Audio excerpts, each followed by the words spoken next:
उत्तराखंड के तमाम ऐसे स्टूडेंट्स हैं जो 12th करके निकले हैं या ग्रेजुएशन करके निकलते हैं। कई बार उनके सामने समस्या होती है कि वो क्या करें। तो हमारे साथ में इस समय मौजूद है डॉक्टर दयाल शरण जी, जो कि फॉरेंसिक एक्सपर्ट हैं और लगातार फॉरेंसिक की दुनिया में एक बड़ा नाम लेकर आए हैं कि कोर्स जो है कौन सा करना चाहिए अगर वो साइंटिफिक फील्ड में जाना चाहते हैं। और ख़ास तौर से जो है आर्म फोर्स के अलावा तो तमाम जो फोर्सेस हैं, एक और अंग है जो कि फॉरेंसिक का भी है। तो उनसे जानेंगे हम कि आखिरकार उन लोगों के लिए क्या इंपॉर्टेंट हो सकता है, कौन सी एजुकेशन इनके लिए इंपॉर्टेंट है और वर्तमान में कैसी एजुकेशन जो है चल रही है, क्या कोर्स उनको करना चाहिए जिसके ज़रिए वो फॉरेंसिक की लाइन में भी आ सकते हैं। हमारे साथ में इस समय मौजूद है, उनसे ही बातचीत करते हैं। डॉक्टर साहब, बहुत बहुत स्वागत थैंक यू वेरी है। मच। स्टूडेंट्स के लिए जो है कितना इंपॉर्टेंट है और कौन से कोर्सेज हैं जो स्टूडेंट्स कर सकते हैं, 12th के बाद है या ग्रेजुएशन के बाद है? विपिन जी, बहुत अच्छा क्वेश्चन है आपका। मैं आपको बताना चाहूँगा कि अभी तक आप मान लीजिए लगभग 4 वर्ष पहले तक या 5 वर्ष पहले तक हमारे देश में फॉरेंसिक और क्रिमिनोलॉजी कराने वाले संस्थान बहुत लिमिटेड थे, कुछ ही थे मात्र। लेकिन विगत वर्ष में हमारे यशस्वी प्रधानमंत्री माननीय मोदी जी और गृह मंत्री जी अमित शाह जी, उन्होंने वो जब से आए तब से इस फॉरेंसिक को, क्रिमिनोलॉजी को प्राथमिकता पर रखा और आज देश के प्रत्येक राज्य में नेशनल फॉरेंसिक साइंस यूनिवर्सिटीज और इंस्टीट्यूट बनाए जा रहे हैं, जिनमें 9 राज्यों में ये इस्टेब्लिश हो चुके हैं फॉरेंसिक यूनिवर्सिटीज।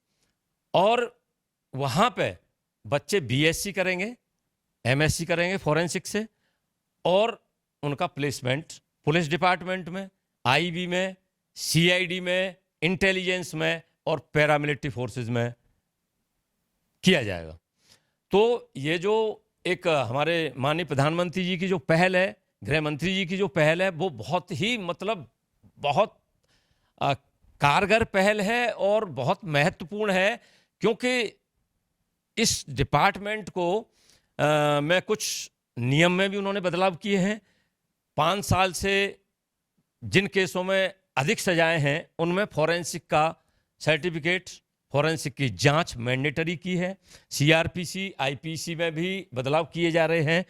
तो इस समय सेंट्रल गवर्नमेंट के द्वारा इस डिपार्टमेंट को बहुत अपग्रेड किया जा रहा है और ये हमारे, आपने जैसा कि पूछा कि स्टूडेंट का बहुत ब्राइट फ्यूचर है। यहाँ से बीएससी एमएससी करेंगे और विभिन्न डिटेक्टिव एजेंसीज में जाकर वो अपना देश के प्रति योगदान देंगे। उसमें 12th के बाद उसको जो है क्या कौन सा कोर्स करना पड़ता है, या उसको कोई ऐसा एग्ज़ाम जो है बीट करना पड़ेगा, या जो यूनिवर्सिटीज़ हैं, एक दो यूनिवर्सिटीज़ के बारे में बता देंगे जिससे हमारे जो 12th पास आउट बच्चे हैं वो समझ पाएँ। देखिए, इसमें 12th पास करने के बाद बीएससी फॉरेंसिक करेंगे अगर वो स्टूडेंट साइंस बैकग्राउंड से, तभी तो बीएससी करेंगे, एमएससी कर सकते हैं और फॉरेंसिक साइंस में वो डिग्री लेके वहाँ से जैसा कि मैंने अभी बताया, विभिन्न एजेंसियों में अपना भाग्य आजमाइश कर सकते हैं, वहाँ देश की सेवा कर सकते हैं। और इसके अलावा जो हमारी नेशनल यूनिवर्सिटी है, जैसे अभी लखनऊ में बनी है नेशनल फॉरेंसिक साइंस यूनिवर्सिटी, वहाँ पे शुरू हो गए, कोर्स भी शुरू हो जाएंगे। और जी, जैसे बीएससी फॉरेंसिक है, एमएससी फॉरेंसिक है, ये कोर्सेज वहाँ पे शुरू हो गए। कुछ सर्टिफिकेट और डिप्लोमा नहीं है अभी, बीएससी और एमएससी फॉरेंसिक शुरू किए जा रहे हैं प्रथम स्टेज पे, और बाद में ये डिप्लोमा भी शुरू किए जाएंगे। और हमारा जो सबसे महत्वपूर्ण संस्थान है वो Gandhinagar national forensic science university का जो सेंट्रल हेडक्वार्टर है, जितने भी देश में बनेंगे उनका central headquarter national forensic science university का गांधीनगर गुजरात में है, और वहीं से ये सारी यूनिवर्सिटीज़ का गवर्न किया जाएगा। और वहाँ से जो है इनको एडमिशन प्राप्त करने के लिए, जैसे कि आपने पूछा गया, तो एक एप्टीट्यूड टेस्ट रखा जाएगा जिसके माध्यम से बच्चों का सिलेक्शन होगा। आप भी एकेडमिक में कभी-कभी जाते हैं, स्टूडेंट से बातचीत होती है, जी, जी। तो उनकी जो शंकाएँ हैं, उसको कैसे दूर करना चाहेंगे? क्योंकि कई बार ये सोचते हैं, उनको सैलरीज़ को लेके बात होती है। जी। तो इनमें कई स्टेजेज़ होती होंगी, कोई आपके सिपाही होते होंगे या जी, जी। इंस्पेक्टर होते होंगे जी, जिस बता लेवल पर आप हैं, तो उनकी जो सैलरी स्ट्रक्चर है, वो हम बताना चाहेंगे? जी, देखिए ऐसा है कि मैं कई बार जैसे बिरला इंस्टीट्यूट है भीमताल का और कई इंस्टीट्यूट में मुझे बुलाया गया है। तो ये बहुत ज़रूरी है आजकल। जनता में अवेयरनेस फोरेंसिक के बारे में, क्राइम इन्वेस्टिगेशन के बारे में और शिक्षण संस्थान में ये बहुत ज़रूरी है। जैसे कई लॉ कॉलेज में मुझे बुलाया है, कई इंस्टीट्यूट में बुलाया है, वहाँ जितने भी बच्चे इकट्ठे होते हैं बीटेक, एमटेक, बीएससी, एमएससी वाले होते हैं, मैं उनको बताता हूँ कि किस तरह से आप इसमें फोरेंसिक में फील्ड में आके, ये चैलेंजिंग जॉब है और इसमें जब आप किसी अपराधी को सजा मतलब दिला देते हैं और विक्टिम को न्याय दिला देते हैं, बड़ा सेटिस्फेक्शन मिलता है अपने आप में। तो आप जो जहाँ भी मैं जाता हूँ वहाँ बच्चों को यही चीज़ें बताता हूँ कि भाई आप इस फील्ड में आके किस तरह से आप योगदान कर सकते हैं और किस तरह से आप क्रिमिनोलॉजी में या फोरेंसिक में बीएससी एमएससी करके आप जो है देश की सेवा कर सकते हैं। सैलरी स्ट्रक्चर को लेके इसमें सैलरी स्ट्रक्चर बहुत अच्छा है। हमारे ग्रेड होते हैं जो हमारे हमारे यहाँ। जो ग्रेड हैं जिस तरह से नीचे से जूनियर लैब असिस्टेंट से चलता है और उसके बाद लैब असिस्टेंट हो गया, साइंटिफिक असिस्टेंट हो गए, सीनियर साइंटिफिक असिस्टेंट हो गए, वैज्ञानिक अधिकारी हो गया, राजपत्रित ग्रुप में आ जाते हैं और उसके बाद assistant director, deputy director, joint director and director तक ये जा सकते हैं और सैलरी स्ट्रक्चर बहुत अच्छा है और सेंट्रल में जो सैलरी स्ट्रक्चर है सीबीआई के लैब का स्ट्रक्चर है वही सैलरी के हमारे यहाँ पे भी स्ट्रक्चर है, बहुत अच्छी सैलरी है। इसमें जो भी स्टूडेंट जाते हैं और भविष्य में ये भी योजना है कि इसमें कंपटीशन के माध्यम से ही जाएंगे राजपत्रित पदों पे। ये केंद्र सरकार में ये चल रहा है कि अभी भी जहाँ भर्तियां हो रही साइंटिफिक ऑफिसर की या साइंटिफिक असिस्टेंट्स की, सीनियर साइंटिफिक, वहाँ पे अभी एग्ज़ाम हो रहे हैं, प्री और मेंस शुरू करने वाले हैं, कई जगह मेंस का भी चल रहा है।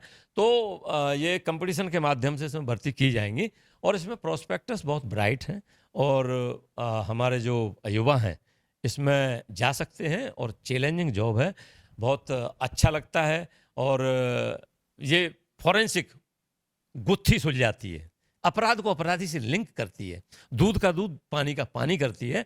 आप जब किसी अपराधी को सजा दिलाएंगे और विक्टिम को न्याय मिलेगा तो बहुत सेटिस्फेक्शन मिलेगा। सर अभी जो उत्तराखंड के अंदर क्या कोई हमारे ऐसे संस्थान हैं जो कि ये कोर्सेज करा रहे हैं और क्योंकि स्टूडेंट्स हमारे उत्तराखंड के जो व्यूअर्स हैं वो ये जानेंगे भी। जी, हमारे फॉरेंसिक डिपार्टमेंट में गृह मंत्रालय से माननीय अमित शाह जी का लेटर आया हुआ है और पुलिस मुख्यालय लेवल पे वो लेटर है, उसमें फॉरेंसिक साइंस यूनिवर्सिटी को खुलवाने का प्रस्ताव है और हम लोग प्रयास कर रहे हैं कि जल्दी से जल्दी हमारे उत्तराखंड में भी क्रिमिनोलॉजी और फॉरेंसिक का इंस्टीट्यूट और यूनिवर्सिटी यहाँ पे बने। तो जल्द ही इस संबंध में हम माननीय मुख्यमंत्री जी से अनुरोध भी करेंगे और कि वो इस तरफ अपनी कृपा दृष्टि करते हुए और फॉरेंसिक साइंस यूनिवर्सिटी यहाँ पे खुलवाने की कृपा करेंगे। उससे युवाओं का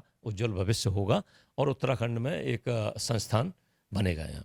अभी मतलब सरकारी और गैर सरकारी दोनों में नहीं है ये अभी या है? अभी कुमाऊं यूनिवर्सिटी में भीमताल में खुलने का प्रस्ताव है, शायद वहाँ खुलेगा भी लेकिन खुला नहीं है।